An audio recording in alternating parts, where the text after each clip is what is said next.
जैसा कि last episode में हमने देखा कि टैंग शैंग ने मार्शल सोल हॉल के उस आदमी को जो यहाँ पर रह रहा है और जो ब्लैक स्मिथ सोसाइटी का बिजनेस हड़पना चाहता है, वो उन्हें फिर से तंग करने आया था। लेकिन टैंग शैंग ने उसे एल्डर टोकन दिखाकर डरा दिया था। अब टैंग शैंग से उसके दोस्त काफी गुस्सा होते हैं क्योंकि टैंग शैंग ने उसे ऐसे ही बिना मजा चखाए जाने दिया। लेकिन टैंग शैंग की भी अपनी एक प्रॉब्लम थी। अगर वो मार्शल सोल हॉल के आदमियों को पीटता तो मार्शल सोल हॉल इस सिटी पर हमला कर देती, जिस वजह से टैंग शैंग ने अभी के लिए अपने पैर पीछे करना ही डिसाइड किया था। मार्शल सोल हॉल के इस आदमी का नाम माइल्स है और टैंग शैंग अब मोटू को माइल्स पर नजर रखने को कहता है और निंग रोंग रोंग को ऑस्कर के साथ भेजकर शहर में अलग अलग तरह के मेटल्स को ढूंढ कर लाने को कहता है। सभी अपना काम अच्छे से करते हैं और फाइनली निंग रोंग रोंग बहुत सी अलग अलग चीजें लाती है। वो बहुत सारे मेटल्स लाई थी और टैंग शैंग सी लॉन्ग से इनको चेक करने को कहता है। लॉकआउट के बाद सबसे बेहतर ब्लैकस्मिथ सी लॉन्ग ही है और अब सी लॉन्ग इन मेटल्स को परखना शुरू करता है और वो पहला पत्थर ही जो देखता है वो कोल्ड आयरन का एसेंस निकाल लेता है। टैंग शैंग समझ जाता है कि ये मेटल हिडन वेपन बनाने के लिए सूटेबल है क्योंकि ये हार्डेस्ट मेटल है। असल में निंग रोंग रोंग ने प्रेशियस मेटल्स ही खोजे थे क्योंकि उसके पास कीप आउट ट्राइब की वजह से ऐसी एबिलिटीज थी कि वो प्रेशियस मेटल्स की परख अच्छे से कर पाए। अब निंग रोंग रोंग उन्हें एक और पत्थर देती है और सी लॉन्ग जब उस पत्थर को देखता है तो वो शॉक हो जाता है। ये सिल्वर डीप सी का एसेंस है और ये कोल्ड आयरन से भी ज्यादा पावरफुल है। अब टैंग शैंग बहुत खुश होता है क्योंकि उसके पिछले जन्म में जो हिडन वेपन्स एग्जिस्ट करते थे वो अब सारे हिडन वेपन्स को यहाँ बना सकता है। इन सभी वेपन्स को यूज करके टैंग शैंग मार्शल सोल हॉल को मारने के लिए कॉन्फिडेंट है। अब फिर वहाँ ऑक्शन फ्लोर स्टार्ट हो जाता है और अब सभी फिर वहाँ जाते हैं। ऑक्शन हाउस में टैंग शैंग को बहुत खास खास ट्रेजर मिल सकते हैं, जिस वजह से वो अब वहीं जाने का डिसाइड करता है। ऑक्शन हाउस के अंदर बड़े बड़े बिजनेसमैन बैठे थे क्योंकि इस ऑक्शन में कॉन्टिनेंट के सभी प्रेशियस मेटल की बोली लगाई जाती है। अब सी लॉन्ग इस ऑक्शन को होस्ट करता है और वो एक एक करके प्रेशियस मेटल्स को बाहर निकालता है। ये बहुत खास मेटल्स थे और सभी इसकी बोली लगाना शुरू करते हैं। निंग रोंग रोंग भी ज्यादा पैसे देकर इसको अपने साइड करने की कोशिश करती है, लेकिन वहाँ माइल्स भी मौजूद है, जिस वजह से जब निंग रोंग रोंग कुछ खरीदने की कोशिश करती है तो माइल्स ज्यादा पैसे देकर उसे अपना बना लेता है। माइल्स ऐसा बहुत बार करता है और टैंग शैंग वगैरह को बहुत गुस्सा आ रहा होता है। असल में माइल्स इसका बिल मार्शल सोल हॉल पर डाल देगा, इसलिए वो बिना पैसों की चिंता किए सिर्फ सामान खरीदता जा रहा था।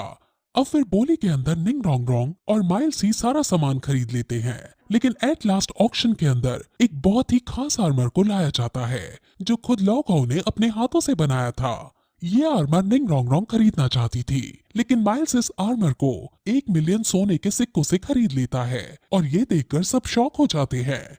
ऑक्शन हाउस काफी दुखी था क्योंकि माइल्स हमेशा यही करता है, वो सामान खरीद लेता है और उसके पैसे नहीं देता है और इस बार भी वो ऐसा ही करने वाला है। अब रात को जब सब चले जाते हैं तो माइल्स अपनी सेना के साथ ब्लैक स्मिथ हेडक्वार्टर पर हमला कर देता है क्योंकि जो आज उसने ट्रेजर देखे थे वो उसे काफी अच्छे लगे थे और उसे पता चल गया था कि यहाँ और भी ट्रेजर है। ताई तैन लॉकआउट से चिंता ना करने को कहता है क्योंकि ताई तैन अकेला ही उन सभी को अपनी ताकत के बल पर संभाल सकता है। लेकिन लॉकआउट की टेंशन ये थी कि आज तो माइल्स को ये लोग संभाल लेंगे, लेकिन कल अगर माइल्स दोबारा आएगा और ये यहाँ पर मौजूद नहीं हुए तो ब्लैक स्मिथ सोसाइटी पर दिक्कत आ जाएगी, इसलिए वो चिंता कर रहे थे। लेकिन टैंग शैंग अब इस बीमारी के जड़ को समाप्त करने का डिसाइड करता है और वो तुरंत माइल्स के आदमियों के पास जाकर उन्हें ठिकाने लगा देता है और फिर माइल्स के पास आकर उसे जान से मार डालता है। अब ब्लैक स्मिथ के ऊपर कोई खतरा नहीं था, जिस वजह से सब बहुत खुश हो जाते हैं। अब फिर टैंग शैंग और बाकी सब लॉकआउट के साथ वापस स्ट्रेंथ क्लैन के अंदर जाने लगते हैं और रास्ते में लॉकआउट टैंग शैंग से काफी ज्यादा बातें करते हैं और टैंग शैंग उसे हिडन वेपन्स की अलग अलग ब्लूप्रिंट्स दिखाता है। टैंग शैंग और बाकी सब ने माइल्स के यहाँ से बहुत सारा पैसा भी लूटा था और वो उस पैसे को शहर के लोगों में बांट देते हैं क्योंकि माइल्स ने पहले वो पैसे शहर के लोगों को परेशान करके ही हड़पे थे।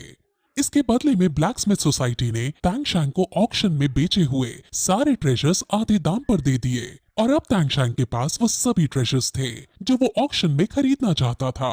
अब वो सब उस आर्मर को देखते हैं जो लास्ट में ऑक्शन हाउस में बेचा गया था। ये आर्मर बहुत स्ट्रॉन्ग था और उसको रैंक 60 का योद्धा भी नहीं तोड़ सकता था।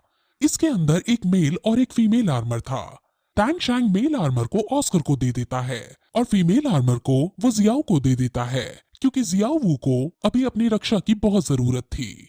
अब टैंग शैंग लॉकाओ से बातें करता है और वो उन्हें इन मेटल्स के बारे में समझाता है और ये अलग अलग हिडन वेपन्स के बारे में उन्हें नॉलेज देता है, जिसे सुनकर लॉकाओ बहुत खुश हो जाते हैं, क्योंकि उन्हें ऐसे वेपन्स बनाने का बचपन से शौक था। असल में डीप सी सिल्वर का जो उन्हें कोर मिला था वो फायर से इम्यून था, जिस वजह से टैंग शैंग के लिए उसका यूज करके कुछ बना पाना मुश्किल था। लेकिन अब उसके पास कॉन्टिनेंट के सबसे बड़े ब्लैकस्मिथ हैं, जिस वजह से वो अब सभी हिडन वेपन्स को बना सकता है जो पहले वो नहीं बना पा रहा था।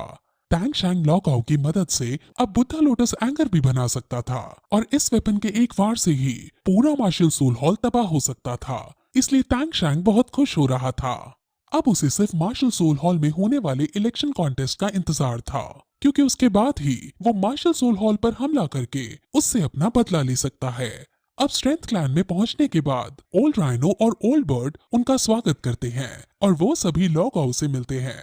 ओल्ड राइनो कंस्ट्रक्शन और आर्किटेक्चर में बहुत ज्यादा एक्सपर्ट है, जिस वजह से उसने एक बहुत बड़ा महल बनाया होता है जिसके अंदर हिडन वेपन्स को बनाने और चलाने की भी गुप्त लोकेशंस बनाई जाती हैं। ये महल बहुत आलीशान है और इसके डिजाइन काबिले तारीफ है। वो सब समझ जाते हैं कि टैंग शैंग का फ्यूचर बहुत ब्राइट होने वाला है। अब टैंग शैंग को वो लोग सिंहासन पर बिठाते हैं और खुद एल्डर्स की पोजीशन पर जाकर विराजमान होते हैं, जिसके बाद अब टैंग शैंग उनको रूल समझाना शुरू करता है।